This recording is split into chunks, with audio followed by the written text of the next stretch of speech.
Қорқпа, баспасөз маслихаты деген бұлай. Аздап қолыққа салу керек. Сұрақ қойса, өздеріне сұрақ қой, сосын сол сұрағыңа жауап бер. Міне бұлай. Кешіріңіз, офицер Хоббс, бұл өз туралы не айтар едіңіз десе? Оңай болды деп ойлайсыздар ма? Иә, оңай болған жоқ дейсің. Бітті. Бірге жауап берейікші. Қасымда болдың ғой? Снорлов, Нигайнис, Қасқырбаев, құпия тапсырма. Хапс, Уайлд. Көлік тұрағы. Бостыңдар. Әзілдейм. Қала көшелерінде жылдамдықты асырған күдікті туралы хабар кеп түсті. Табыңдарда куәлігінен айырыңдар. Қояндардың бәрі осылай жүргізе ме, жоқ әлде сен ғана ма?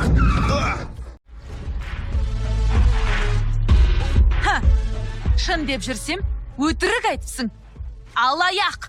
Бұны тапқырлық дейді жарқыным. Сосын алаяқ мен емес. Анау,